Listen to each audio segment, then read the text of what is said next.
മറ്റു 11 ശിഷ്യന്മാരും നിരുത്സാഹപ്പെടുത്തുമ്പോൾ ആ ശിഷ്യന്മാരെ തിരുത്തുകയും ഈശോയ്ക്ക് ധൈര്യം പകർന്നു കൊടുക്കുകയും ചെയ്യുന്ന തോമാ ശ്ലീഹ നമുക്കും അവനോടുകൂടി പോയി മരിക്കാമെന്ന്.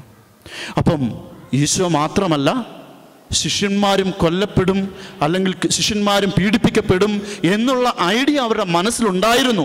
12 പേരുടെ മനസ്സിലുണ്ടായിരുന്നു. അങ്ങനെ തങ്ങളുടെ ജീവിതത്തെക്കുറിച്ച് ചിന്തിച്ച് തങ്ങളുടെ ജീവിതത്തിന് ഉണ്ടാകാവുന്ന ഹാനിയെക്കുറിച്ച് പേടിച്ച് നിൽക്കുമ്പോൾ ആ 11 ശിഷ്യന്മാരെയും ധൈര്യപ്പെടുത്തുകയും അതോടൊപ്പം തന്നെ ഈശോയ്ക്ക് ധൈര്യം പകർന്നു കൊടുക്കുകയും ചെയ്യുന്ന തോമാ ശ്ലീഹ, ഈശോയെ കാൽവരിയിലേക്ക് നയിക്കുന്ന തോമാ ശ്ലീഹ. അങ്ങനെയാണെങ്കിൽ തോമാ ശ്ലീഹായെക്കുറിച്ച് ഇന്ന് വരെ നമുക്കുണ്ടായിരുന്ന ഐഡിയ, സംശയിക്കുന്ന തോമ, നെഗറ്റീവായിട്ടുള്ള ഐഡിയ, അതിനേക്കാൾ ഉപരിയായി ഈശോയെ ധൈര്യപ്പെടുത്തിയ മറ്റ് 11 ശിഷ്യന്മാർക്കും ധൈര്യം പകർന്നു കൊടുത്ത് ഈശോയെ ജെറുസലേമിലേക്ക് നയിച്ച വ്യക്തിയാ തോമാ ശ്ലീഹ. ആദ്യത്തെ പിക്ചർ തോമാ ശ്ലീഹായെക്കുറിച്ച് നമുക്ക് ലഭിക്കുന്നത് അവിടെയാണ്. വീണ്ടും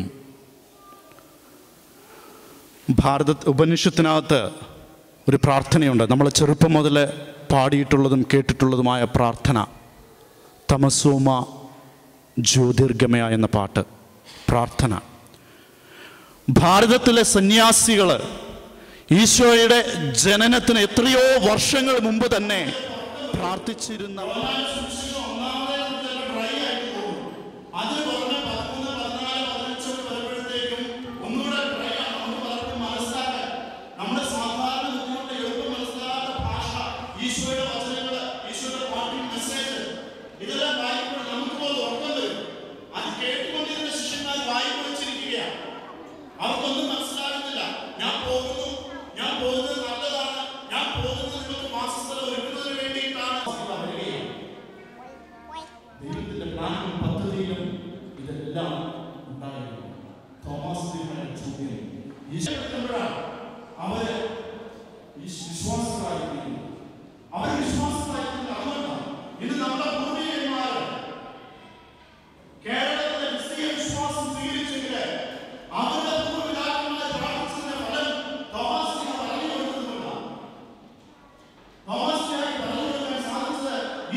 ഇന്ന് 2000 വർഷങ്ങൾക്ക് ശേഷം സഭ വളർന്നതിനേക്കാൾ കൂടുതലായിട്ട് കേരളത്തിലെ സഭ വളർന്നിട്ടുണ്ടെങ്കിൽ അതിന് കാരണം അനുഭവിച്ച ക്രിസ്തുവിനെ പകർന്നു തന്നതുകൊണ്ടാണ്.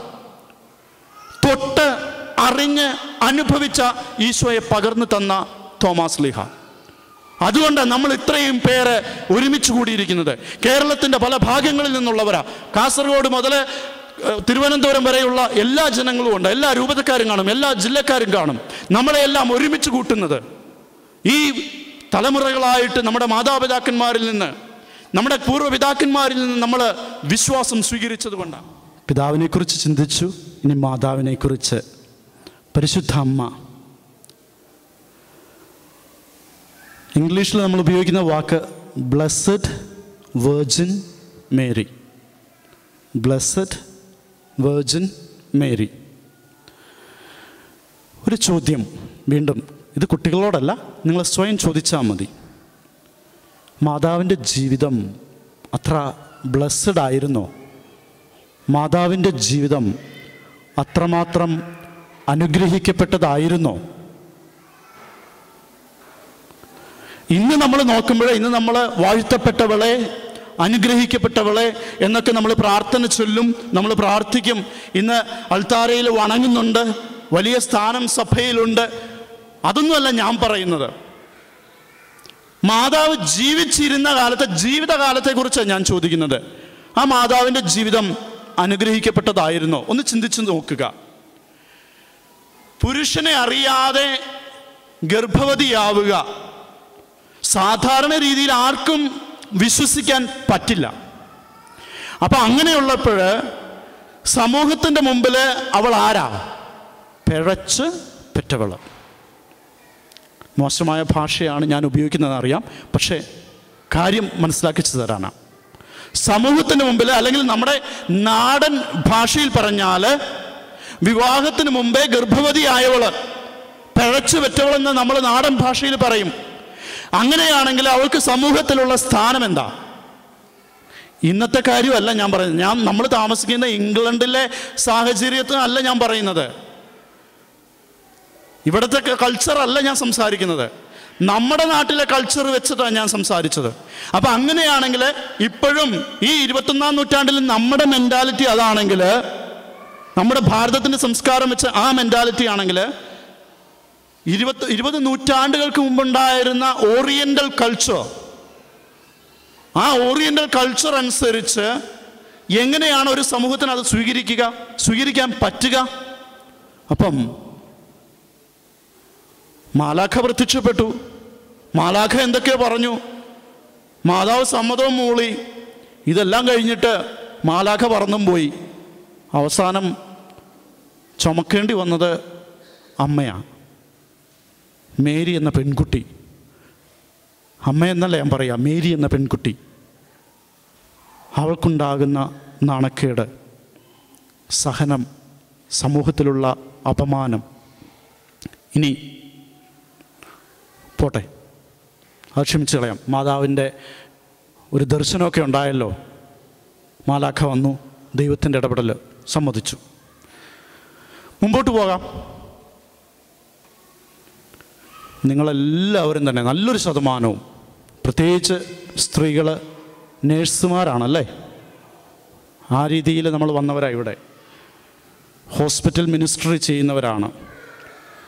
ഇവിടെ വന്ന് ഡെലിവറി ആയവർ ഒത്തിരി പേരുണ്ട്. നിങ്ങൾക്ക് 1.5 വർഷത്തെ എന്നാ ഉണ്ടെന്നാണ് പറയുന്നത്, മെറ്റേണിറ്റി ലീവും പെറ്റേണിറ്റി ലീവും കൂടെ 1.5 വർഷത്തേക്കാണ്ടോ ഇല്ല വേണമെങ്കിൽ, പേയ്മെൻറ്റ് ഇല്ലാതെ. അങ്ങനെ എത്രയുണ്ട്? ഭർത്താക്കന്മാർക്ക് പെറ്റേണിറ്റി ലീവും അത് രണ്ടും കൂടെ കൂടുമ്പോൾ ഏകദേശം 1.5 വർഷത്തോളം. ഞാൻ നിങ്ങളുടെ കാര്യമാണ് പറയുന്നത്. ലണ്ടനിലല്ല, ഇംഗ്ലണ്ടിൽ സ്ത്രീകളെ പ്രസവിച്ച് കഴിയുമ്പോഴേ കിട്ടുന്ന മെറ്റേണിറ്റി ആൻഡ് പെറ്റേണിറ്റി ലീവ് 1.5 വർഷത്തെ വിശ്രമം. അതാണല്ലോ ഈ മെറ്റേണിറ്റി ആൻഡ് മെറ്റേണിറ്റി ലീവ്. നമുക്ക് നാട്ടിൽ പോകാനുള്ള അവസരമല്ലല്ലോ, നമുക്ക് കിട്ടുന്ന വിശ്രമം. മാതാവിനും ഔസപിതാവിനും എന്ത് വിശ്രമമാണ് കിട്ടിയത്? നീ ആ ജന്മം കൊടുത്തത് എവിടെയാ? അതൊന്ന് ചിന്തിച്ചേ. പുൽക്കൂട്ടിലല്ലേ? നല്ല വാക്കാ പുൽക്കൂട്, നല്ല വാക്കാ. പുൽക്കൂടെന്ന് പറയുമ്പോൾ നമ്മുടെ മനസ്സ് വരുന്നത് എന്താണെന്നറിയാവോ? ക്രിബ. നമ്മൾ ഉണ്ടാക്കുന്ന ഡെക്കറേറ്റ് ചെയ്ത സ്റ്റാറും ബലൂണും എല്ലാം കെട്ടിത്തൂക്കിയ സുഗന്ധം നിറഞ്ഞു നിൽക്കുന്ന ക്രിബ നമ്മുടെ മനസ്സിലെ പുൽക്കൂട് എന്ന് പറയുമ്പോൾ വരുന്നത്. പക്ഷേ പച്ച മലയാളത്തിൽ പറഞ്ഞ തൊഴുത്ത്. ഈശോയ്ക്ക് ജന്മം നൽകിയത്, ഒരു സ്ത്രീ ജന്മം കൊടുക്കുന്ന സ്ഥലത്തിൻ്റെ കാര്യമാണ് ഞാൻ പറയുന്നത്. ഒരു സ്ത്രീ ഒരു കുഞ്ഞിനെ ജന്മം കൊടുക്കുന്ന, മേരി ഈശോയ്ക്ക് ജന്മം കൊടുക്കുന്ന സ്ഥലം, ചാണകത്തിൻ്റെ മൂത്രത്തിൻ്റെ നാറ്റം, അതാ ഞാൻ പറഞ്ഞത്. ആ നാറുന്നെടുത്ത ക്രിബിലല്ല, ഡെക്കറേറ്റ് ചെയ്യപ്പെട്ട സ്ഥലത്തല്ല. അവിടെ ഡെക്കറേഷൻ ചാണകവും മൂത്രവും ആയിരുന്നു. നമ്മൾ ക്രിബ് ഉണ്ടാക്കുമ്പോൾ അടുത്ത വർഷം നമുക്ക് കുറച്ച് ചാണകവും ഇതൊക്കെ വെച്ച് നോക്കിയാൽ എന്താവും? നമ്മുടെ പള്ളിയിലെ ക്രിബിൻ്റെ മുമ്പിൽ എത്ര പേര് വരും? നേർച്ചയിടാൻ പോലും വരികയല്ല, നാറ്റം കൊണ്ട്. അച്ഛൻ്റെ കൾച്ചർ ഇപ്പോഴും മറന്നിട്ടില്ല അല്ലേ? അതേ പറയത്തുള്ളൂ. ആണോ? അങ്ങനെയാണെങ്കിൽ തുടക്കം മുതൽ അവസാനം വരെ മാതാവിൻ്റെ ജീവിതത്തിലെ ചില സംഭവങ്ങൾ എടുത്ത് നമ്മൾ അനലൈസ് ചെയ്യുമ്പോൾ നമുക്ക് എന്താ മനസ്സിലാക്കുക? ആ അമ്മ ജീവിച്ചിരുന്നപ്പോൾ ആ അമ്മയുടെ ജീവിതം ഒട്ടും ബ്ലെസ്ഡ് അല്ലായിരുന്നു. ആ അമ്മയുടെ ജീവിതം അനുഗ്രഹിക്കപ്പെട്ടതല്ലായിരുന്നു. കഷ്ടപ്പാടിൻ്റെയും വേദനയുടെയും നിമിഷങ്ങളിലൂടെ കടന്നുപോയതാ. പക്ഷെ അതെല്ലാം സഹിക്കുവാനായിട്ട്, അതെല്ലാം സ്വീകരിക്കുവാനായിട്ട് അമ്മയ്ക്ക് എവിടുന്നാണ് ശക്തി ലഭിച്ചത്? ഞാൻ ആദ്യം പറഞ്ഞ സംഭവം, അനൻസിയേഷന് സമയത്ത്, മംഗലവാർത്ത സമയത്ത് പിതാവായ ദൈവത്തിൻ്റെ ഇഷ്ടം നിറവേറട്ടെ എന്ന് പറയുന്ന ആ അമ്മ ജീവിതത്തിലെ കഷ്ടപ്പാടുകളും ദുഃഖങ്ങളും ദുരിതങ്ങളും ഉണ്ടായപ്പോൾ ആ പറഞ്ഞ വാക്കിന് മാറ്റം വരാതെ, ഒരു മാറ്റം പോലും വരുത്താതെ ജീവിതത്തിൻ്റെ അവസാന നിമിഷം വരെ പിതാവായ ദൈവത്തിൻ്റെ ഇഷ്ടം നിറവേറ്റിക്കൊണ്ടുപോയ അമ്മ. അതുകൊണ്ടാണ് ഇന്ന് നമ്മളെല്ലാവരും ചെന്ന് അമ്മയുടെ മുമ്പിൽ കൈകൂപ്പുന്നത്, അമ്മയുടെ മുമ്പിൽ ചെന്ന് മുട്ടുകുത്തുന്നതിന് കാരണവും അതാ. ആ അമ്മയുടെ മാധ്യസ്ഥത്തിന് നമ്മൾ കണ്ണീരോടുകൂടി നമ്മുടെ വേദനകൾ, നമ്മുടെ വ്യഥകൾ ആ അമ്മയുടെ മുമ്പിൽ ചെന്ന് പറയുമ്പോൾ ആ അമ്മയ്ക്ക് നല്ലതുപോലെ മനസ്സിലാകും. നമ്മുടെ ജീവിതത്തിലെ കഷ്ടപ്പാടുകൾ, നമ്മുടെ ജീവിതത്തിലെ ബുദ്ധിമുട്ടുകളും ദുരിതങ്ങളും ആ അമ്മയുടെ മുമ്പിൽ ചെന്ന് കണ്ണീരോടുകൂടി ആ അമ്മയ്ക്ക് മനസ്സിലാകും. ആ അമ്മ ഈ കഷ്ടപ്പാടുകളിലൂടെ കടന്നുപോയതാ. മകനെക്കുറിച്ചുള്ള ആകുലത, മക്കളെക്കുറിച്ചുള്ള ആകുലത അനുഭവിക്കുന്ന മാതാപിതാക്കന്മാർ ഒത്തിരിയേറെയുണ്ട്. വളർന്നു വരുന്ന സാഹചര്യത്തിൽ നിങ്ങളുടെ കുടുംബത്തിലെ പ്രശ്നങ്ങൾ എല്ലാം അമ്മയോട് പറയ്, ആ അമ്മ നിങ്ങൾക്ക് ശക്തി നൽകും. അല്ലെങ്കിൽ പ്രൊട്ടസ്റ്റന്റ് ഗ്രൂപ്പിലെ കുറച്ച് പേര്, നമ്മളൊക്കെ ചിലപ്പോൾ വാതിൽ തുറക്കാറുമുണ്ട്.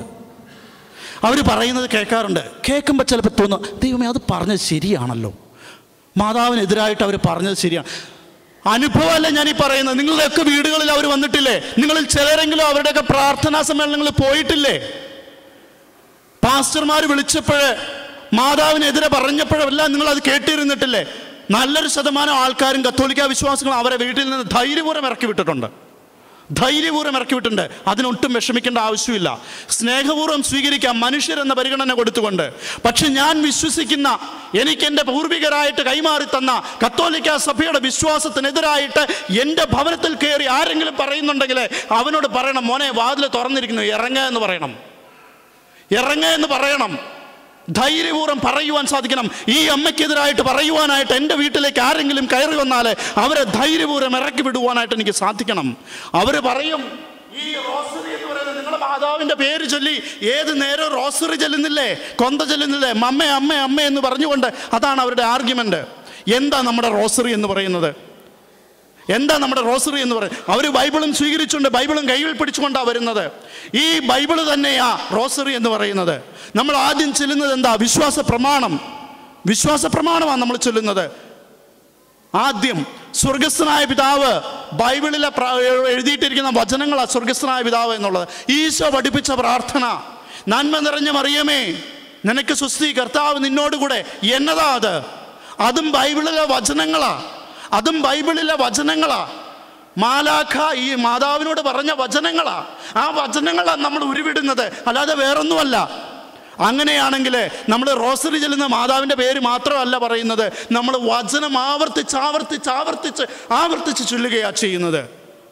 മനസ്സിലാക്കുക, ധൈര്യപൂർവ്വം പറയുവാൻ സാധിക്കണം. നമ്മൾ റോസറി ചെല്ലുന്നുണ്ടെങ്കിൽ അത് ഞങ്ങൾ വചനം തന്നെയാണ് ഉരുവിടുന്നതെന്ന്, ഈ ബൈബിളിലെ വചനങ്ങൾ തന്നെയാണ് ഞങ്ങൾ ഉരുവിടുന്നതെന്ന്, അതിനപ്പുറത്തേക്കൊന്നുമില്ല. ഒരു സിസ്റ്ററായി ജീവിച്ച് ഈ അടുത്ത കാലത്ത് മരണമടഞ്ഞ് അൾത്താരയിൽ വണങ്ങുവാൻ യോഗ്യയാക്കപ്പെട്ട അൽഫോൻസാമ, ഒരേ ഒരു വിശേഷണം മാത്രം, സഹനത്തിൻ്റെ പുത്രി. ഒരേ ഒരു വിശേഷണം മാത്രം, സഹനത്തിൻ്റെ പുത്രി. ഒത്തിരിയേറെ സഹിക്കേണ്ടി വന്ന അൽഫോൻസ, സിസ്റ്റർ അൽഫോൻസ, കോൺവെൻറ്റിൽ നിന്ന്, കൂട്ടത്തിലുള്ളവരിൽ നിന്ന്, അസുഖങ്ങളിലൂടെ ഈ സഹനങ്ങളെല്ലാം ഈശോയ്ക്ക് വേണ്ടി സ്വീകരിച്ച വ്യക്തി, സഹോദരി. നമ്മുടെ ജീവിതത്തിലും സഹനങ്ങൾ ഉണ്ട്. ആ സഹനങ്ങൾ വരുമ്പോൾ ഓടിപ്പോകാൻ നോക്കരുതേ. സഹനങ്ങൾ ഈശോ നൽകുന്ന സമ്മാനങ്ങളാണെന്ന് മനസ്സിലാക്കി സ്വീകരിക്കുക. അനുഗ്രഹം നമുക്ക് ഓരോരുത്തർക്കും ലഭിക്കും. തോമാസ് ലീഹായുടെയും പരിശുദ്ധാമ്മയുടെയും അൽഫോൻസാമ്മയുടെയും അനുഗ്രഹങ്ങൾ നിങ്ങൾക്ക് ഓരോരുത്തർക്കും, ഈ ഇടവക കൂട്ടായ്മയ്ക്കും നിങ്ങളുടെ കുടുംബങ്ങളിലും ധാരാളമായി ലഭിക്കട്ടെ എന്ന് ഞാൻ പ്രാർത്ഥിക്കുകയാണ്.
you.